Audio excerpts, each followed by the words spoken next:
நானும் வீட்லயும் சொல்ல மாட்டாம வெளியும் சொல்ல மாட்டாம தினம் ராத்திரி 1 மணிக்கெல்லாம் கிணத்தடியில போய் தண்ணியை இறைச்சி அந்த தலையில ஊற்றி கிணறே வத்தி போச்சு. அந்த தண்ணி கிடைக்கல. தண்ணி உள்ள ஒரு கோபத்துல முகம் கிடையாதாங்க. ஏங்க அண்ணா எனக்கு ஒரு சந்தேகம்.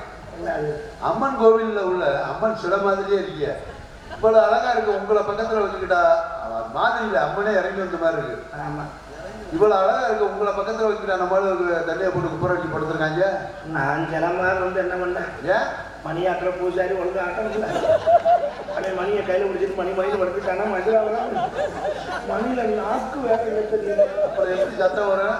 நானும் நாக்கு போடுறேன் மனசுங்கிறேன். ஏன் நாக்கு போட்டுட்டா சத்தம் வந்துடுமா, பிள்ளைங்க பொங்கச்சோறாங்க வந்துடுவாங்க. நாக்கு